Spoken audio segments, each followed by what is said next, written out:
cancer free. Ladies and gentlemen, it's your boy Icon with a little DC TV, and this is episode 10, Collision Course. So now, let's just jump right into this because I got some Street Fighter 6 to play. Videos up on my YouTube channel. So Lois rang the bell. She's done with her chemotherapy, thank goodness. You know, screw cancer, the bell has been rung, the beam has been lit, and now she has to actually go through with her breast surgery. Before she goes through with the surgery, she wants to go back to the DOE, and she wants to talk to Pia to try to get a confession out of her because Lois is still struggling with the whole thing with Lex Luthor and the guilt of knowing that she put an innocent man, for that crime anyway, behind bars. You know, so she goes down to the DOE, she tells Clark, she's like, why don't you come on with me? And he's just like, no. He said, because things have been a little quiet, so maybe I'll just hang out with the boys and see if we can do some stuff because I haven't had a chance to do anything with them in a while. He goes and talks to the boys and they don't care.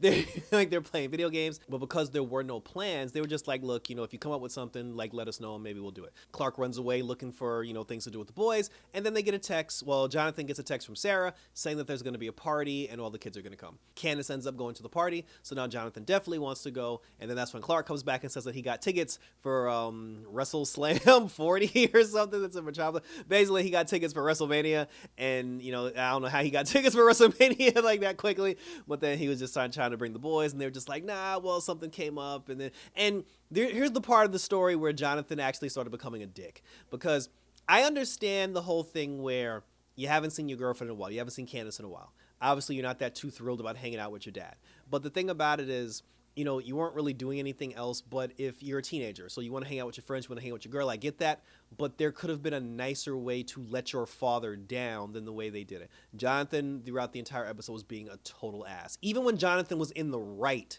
in a lot of situations, you were still just like, well, whatever, because you're still being a dick. But, you know, so he basically told their dad, they're just like, yeah, we don't want to hang out with you, and then they left to go hang out with their friends. Superman ends up going back to the DOE because he's like, well, shit, since I'm not going to hang out with the boys, I might as well get into work. And then that's when he goes down and he sees Lois, who's talking to Pia. Lois and Pia start talking, and then Lois is just like, oh, let me tell your story so I can tell the truth, you know, before you die. And then she was just like, no. And then they got into an argument basically over Lex Luthor. Lois had told her, she was like, listen, she said, I know that you copied Lex Luthor's voice in order to frame him so you and Bruno could help take over I was about to call it the Glades. So you and Bruno could take over the south side of Metropolis. And then she was just like, you don't know what you're talking about. And then she's just like, come on. She's like, I put an innocent man behind bars. Pia's just like, oh, Lex Luthor's far from innocent and he deserves to be behind bars for the stuff that he did. And Lois is like, yes, but he wasn't wrong for that particular crime. And and she even spoke to Clark about it. He was just like, it's because she said that, or because she told Clark, she was like, are we wrong, you know, for are we wrong for keeping an innocent man in prison? And then Clark told her, he said, we're journalists, it's not up to us to decide, we just basically let the truth out, and then like the proper courses or like, you know, the judicial system is supposed to come through. He said, we're not here to make that decision, and if the man is innocent, it's their jobs as reporters for the truth to come out. She tried to explain that to P, and P was like, fuck you. You know, because she said under no circumstances, she's like, I am not letting Lex Luthor back out onto the streets, because she said he's the only man on the planet that scares her. And so then that's when she was just like, oh, but what about your son? And then she was like, don't bring Mateo into this. And then she was like, your son deserves to hear the truth from you, every single thing that you and your husband have done, before he has to read about stuff in the paper that people are going to make up. It's important that, you know, the truth comes out. And she said that if you trust me, I will tell the truth, and I'll be fair about the truth and tell your story. And then that's when Pia, you know, she was just like, oh, I never wanted my son involved in this. And then she was just like, all right, fine. She's like, I'll tell you everything, but I want to see my son first. So then Lois brings Mateo in. Now, prior to that, and I said this in the last review, it was either the last review or the review before that, I said that when Mateo finally gets to see his mom, I did say this. I said Bruno was going to use Mateo as a Trojan horse to do whatever concoction he comes up with, and Mateo's going to be the one that slips the cure to his mom. And that's exactly what happened. So Mateo goes down to go see his mom, and then he tells his mom, he's like, Mom, because first his mom tried to basically come clean, and then he was like, oh, you don't need to do that. He was like, I'm here to save you. Dad told me everything what you guys been working on, and I got the cure right here. And it was in his cufflinks. So he takes it off of his cufflinks, he injects his mom with the cure, and then later on she leaves. So then after that, you know, so he's gone, and then Lois is talking to Clark, and then Lois is trying to explain to Clark. She's like, look, we have teenage boys and they don't want to hang out with their dad. And then she was trying to smooth that whole thing over. And then Clark ended up getting a message from Jordan. More on that later. He goes down and talks to Jordan. And then that's when Lois goes back in to talk to Pia after Mateo leaves. When she goes and talks to Pia, she was just like, okay. She was like, Pia, it's time for you to tell me everything. And she was like, that was before, Lois. And then she was like, before what? She said, before I was dying and now I'm totally fine. And then she gets up and then she uses, I don't know what power she got, like sonic waves, vibrations, whatever, Black Canary power, like the power of vertigo. Like, I don't know what power she has, but she uses her power. She takes Lois as a hostage and she starts tearing through the DOE. And then Lois is just like, oh, Superman will be here any minute. And then, so we thought. So while Pia and Lois are trying to break out of the DOE, we're now back in Smallville. So the kids now, they're at the party. And when they're at the party, for the love of God, I thought we were over this Jordan Sara shit, and Sara was right here. Because I said in the last review, I said Sara was actually being good. She was actually being an adult. Like, I liked where her head was at. She was coming around. And here she blew it. So they're at the party. Candace is at the party. She's talking to Jordan. There's two of them are catching up. Jonathan. I keep getting them mixed up. Jonathan's talking to Candace, and then the two of them are catching up. Jordan bumps into Sara talking to George, and then, Jordan tries to come in. George is being a dick about it, and then Sara kind of brushes him away so she can finish talking to George, and then Jordan feels some kind of way about it, and then Sara comes over to Jordan, and then she's just like, oh, don't do the sad boy thing. And he was just like, look, he's like, yo, yeah, he's like, the guy's a dick, you blew me off, and, he's like, it just kind of like, it feels shitty, like when you dismiss me like that. And she was just like, oh, get over yourself. And I'm like, but you were actually doing that. Like you were like legitimately doing that. And then she was just like, oh, I don't want to have to feel guilty every time I make you feel some kind of way. And I'm like, what? I'm like, what are we doing? Like, Sara was almost there. So then, then Jordan, he's just like, oh, sometimes I wish I never fell in love with you. And she was like, me too. Sara's doing the typical, I want you around me when it's convenient, and when it's not, I want you to leave me alone. And that's not fair to Jordan. But because Jordan is a grade A, 100% pure simp, he falls for it every single time. So then, even when the cops showed up, because after Sara and Jordan had their words and then the two of them went in different directions, the cops showed up and busted up the party. Like Sara and George, they jump in Sara's car, they go running off, and then while they go running off, she had the lights off the whole time so the cops couldn't follow her because the cops, it was underage drinking, the cops were raiding the party. While they were like driving away, Sara finally turned the lights back on to her car, and there was a deer in the road because they live in Smallville. So there was a deer in the road. She almost hit the deer. She swerved out of control. The car went flipping into like 10 different directions, and right before Sara and George died, Jordan swooped in and saved them both. And Sara doesn't deserve that. I mean, she doesn't deserve to die, obviously, but the amount of compassion that boy has for her, like, Sara doesn't deserve that compassion. And then here's where Jordan once again proves he's a grade A dumbass. So after he saves them, he doesn't even fly away immediately, because there's a part of Jordan that wanted Sara to know, hey, after you were being a biatch to me at the party, I still saved your ungrateful ass. He wanted her to know that. And he waited for the moment where Sara looked at him and saw it was him. He was like, yeah, I saved you, bitch, now. And then he flew off. But the problem was George turned around and George saw him too. So then Jordan flies off. And Sara, to her credit, I will say this, because when Sara's dad showed up, when Kyile showed up, he was asking what happened. And then that's when George was like, oh, some superpowered kid came out of nowhere and saved us. And then that's when Kyile was like, Sara, is this true? And then she was like, no. She's like, I didn't see anything. I don't know what he's talking about. Nobody saved us. And then he was just like, first of all, like, your car flipped over like 17 times. He's like, there's no way in hell you survived that unless something actually happened. And then she was like, well, I don't know what to tell you, Dad. She was like, there's no superpowered people. So I'm like, well, at least you're keeping the lie alive. Like, I'll give her that one. Jordan flies home. He calls his daddy. That's when Clark, he leaves the DOE and he goes talk to Jordan. And then when he talks to Jordan, he's like, listen, whatever George thought he saw will make him think he's crazy. We'll get over that. But then that's when Clark was like, yo, why you smell like beardo? And then he was just like, oh, me and, Jonathan went to a party. And he was like, so you lied. You said you were going to hang out with Sara and Candace, and you went to a party. You blew me off to go to a party. And then he was just like, and then you were underage drinking. And then Jordan, he was just like, this isn't about a party or us lying to you. You're just upset because we ditched you. And then he was like, take your ass upstairs, you're grounded for a year. And then he gets mad and he goes upstairs. So then he's talking to Lois, and then Lois is just like, oh, a month, or she's like, a month grounding is too excessive. And then she was like, he lied to me though. And then that's when Jonathan comes home, and then Clark goes running up on Jonathan. He takes his keys. He's like, we're selling your car immediately. And then Jonathan was like, dude, he's like, I wasn't even drinking, because he said after everything I went through last year with the XK nonsense, he was like, do you really think he's like I'm not gonna drink and drive. He's like, yes, we were at the party, we lied to you to spare your feelings because we knew how much you really wanted to hang out, but I was not underage drinking, and everything on my end is perfectly safe. And then he was just like, oh, then that's when Clark was like, oh, but we haven't hung out in so long, and why would you guys like lie to me like that? And then Jonathan hit him with some facts in the most dickish way possible.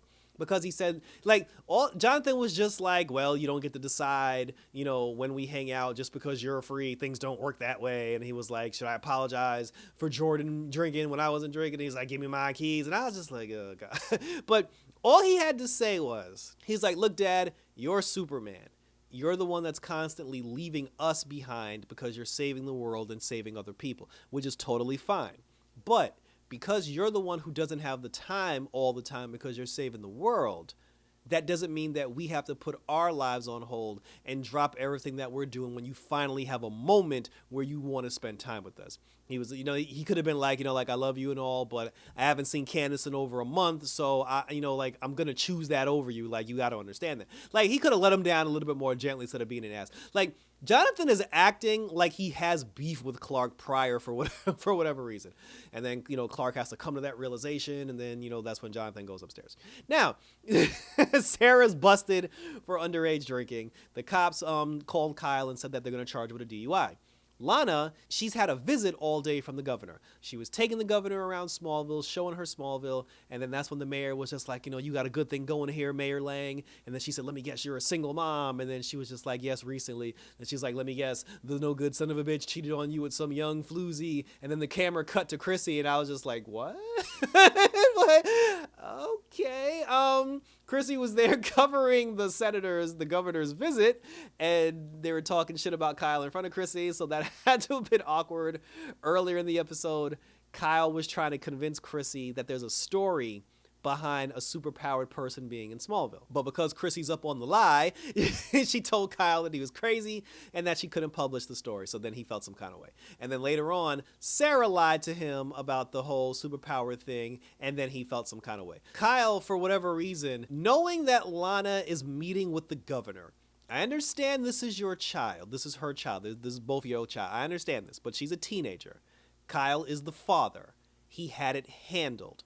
There was no reason to break up Lana's governor dinner to tell her that Sara got arrested for a DUI. He could have told her that after the visit, and him busting through the diner and saying like, hey, listen, we got a problem. And the damn governor sees the girl sitting in the police car. And then she was just like, oh, is that the mayor's daughter? So it's like, it's a bad look. And Kyile knows better than that. And then she even said to Chrissy, she was like, yo, why when her ex-husband walked in, why'd you sit up, bitch? Like, she was like, what do you, she's like, oh, you're the floozy, whatever.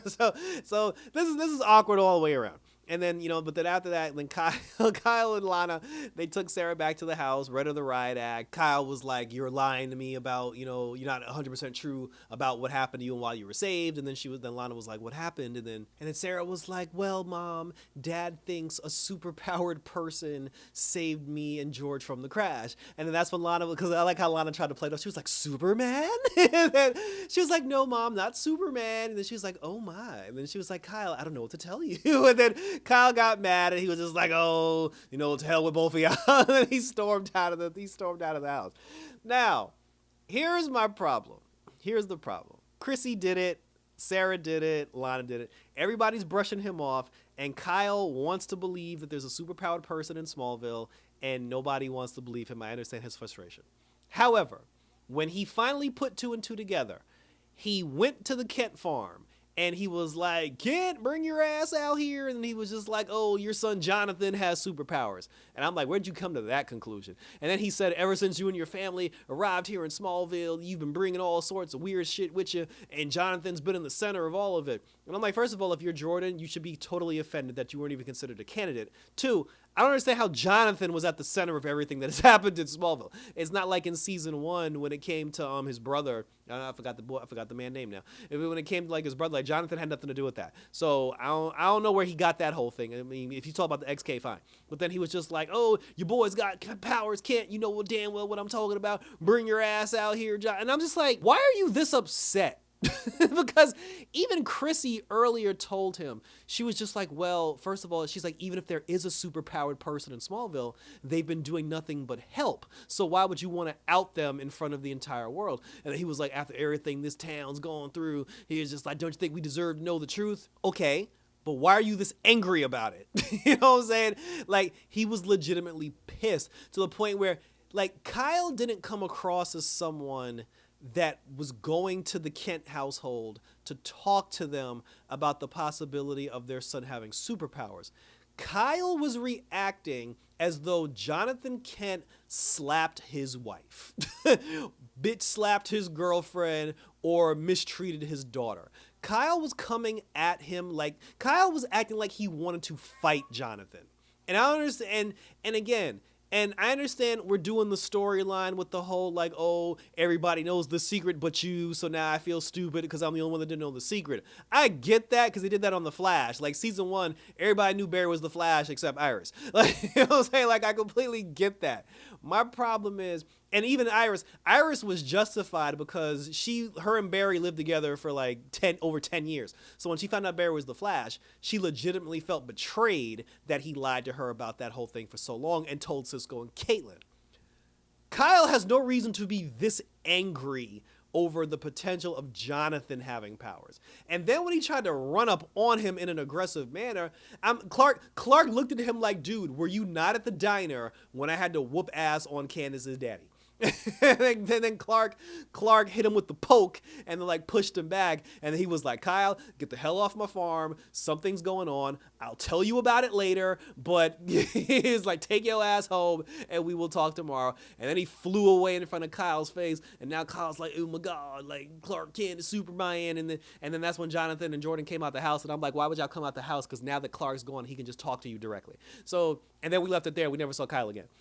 But like I said, I don't know what Kyle's problem is. And see, and this is the other thing. Next week's episode, Kyle's gonna make the rounds, telling everybody how disappointed he is that they lied to him. I mean, I said from the beginning, when Clark told Lana that he was Superman, he should have just told her entire family. But now I'm just like, now we got to listen to Kyile bitch for the next 3 episodes. And the reason why Superman even flew off is because that's when Lois had called him, because she was like, yo, I'm at the DOE, still MP is tearing the place up because Mateo had slipped her the good stuff. So so Superman goes down there to try to save Lois. He gets there too late. Lois is okay. The the general, like he knocked out, like he ain't gonna be in the next episode. The general's gone. Superman and Lois now, like, they know that Pia is rejuvenated and she has her powers back, and now they don't know what to do. And then the show ends with Mateo and Bruno and Pia. She comes downstairs, the whole family hugs. She's like, you saved me, son. You know, she's like, I love you all. We're now one big happy family. And while they're hugging, the Bizarro Superman corpse is still sitting on the bed, and I'm like, I thought he woke up. Why is his body still here? That was it, and thank you for tuning in. So this was still a good episode. There were just so many things about it that just made me roll my eyes, because I need, like, the Bizarro Superman opened his eyes. That was a thing. They never paid that off. Like, they never paid off him opening his eyes. He's still on the table with his eyes wide open, and like nobody notices. Kyle's whole thing, like I said, the whole storyline about everybody knows the secret but me, and I would have accepted that, but he's gonna be a bitch about it next week, and I'm not okay with that. The fact that Sara is being charged with a DUI, like, I hope she does community service. I'm sick of Sara. I'm sick of her and Jordan. To be honest, it's like, either get together or don't. I pray, if we get a season 4 of Superman and Lois, which I hope, I pray that in season 4, Jordan finds a new girlfriend. And then we got Sara being the one kissing his ass trying to win him back. And then we find out his girlfriend actually has powers or she's a supervillain. But share your questions, comments, and our concerns down below. The black people are back. The superhero black people are back next week because I saw the coming attractions and it showed John Henry Irons and Natalie in their super suits and their steel suits talking about like, oh, Mateo made his choice. And then that's when Natalie was just like, no, Dad. She's like, I have to talk to him. So I'm like, oh, this is going to be weird. But at least they back in full effect and we'll see what happens. So share your questions, comments, and our concerns down below. My series finale of The Flash is on my channel. Thank you to everybody that watched it so far. I love you and appreciate you. Definitely check that out. Check out my Street Fighter videos because for all 18 characters and including the World Tour mode, we're doing different streams for each one. So check those out as well. We're getting Warrior. For all you Warrior fans, Warrior comes back at the end of the month. So I'll be reviewing that when that comes out too. And for the love of God, we're still waiting for Doom Patrol. So until next week, everybody, for some more Superman and all of this action. Take care. This is about to go on. And we're out this. Yeah!